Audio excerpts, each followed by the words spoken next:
Peniaze z výzvy boli použité na rozšírenie našich výrobných priestorov, ako môžete vidieť halu za mnou.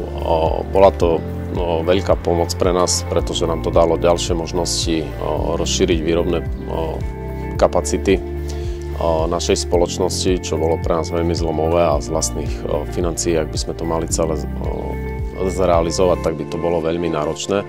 Zároveň nám peniaze z tejto výzvy pomohli zakúpiť aj čas nových technológií, ktoré takisto mali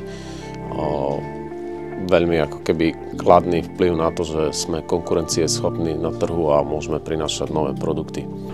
Iniciatíva Catching nie len o tom, že sa začali stavať konkrétne veci, ale aj o tom, že ministerstva a rôzne iné organizácie začali toto územie vnímať, ktoré potrebuje podporu, takže berieme to z tohto pohľadu ako veľmi pozitívne, že aj niektoré veci, o ktorých sme hovorili predtým a vnímali sme, že sú potrebné, sa pohli až po tejto iniciatíve, takže sme radi aj za túto cyklotrasu, aj za iné aktivity s týmto spojené a tešíme sa, že budú ďalej pokračovať. Z pohľadu nás ako ubytovateľa budovanie cyklotras celkovo vnímame veľmi pozitívne v tomto regióne, nakoľko evidujeme zvýšený nárast turistov, hlavne cyklistov, či už zo Slovenska, Poľska alebo Českej republiky.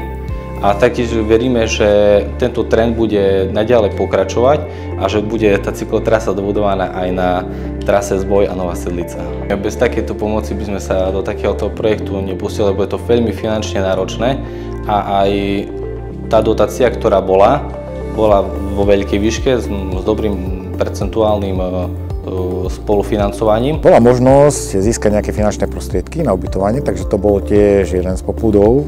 Som sa rozhodol, že skúsime aj my niečo. Tak našli sme si nehnuteľnosť, kúpili sme, no a pustili sme sa vlastne do práce. Vlastne našim zámerom bolo zachovať tie tradičné prvky architektúry, ktoré sa tu nachádzalo, a vlastne aj ten dom sme sa snažili zrekonštruovať tak, aby vlastne poskytol ľuďom nejaký obraz, ako tu ľudia bývali, ako vlastne v tejto komunite fungovali, kde spali, takže vlastne zachovali sme všetky možné veci, aké sa dali, a rekonštrukcie sme zrealizovali z prírodných materiálov, hlavne hlina, kameň, drevo.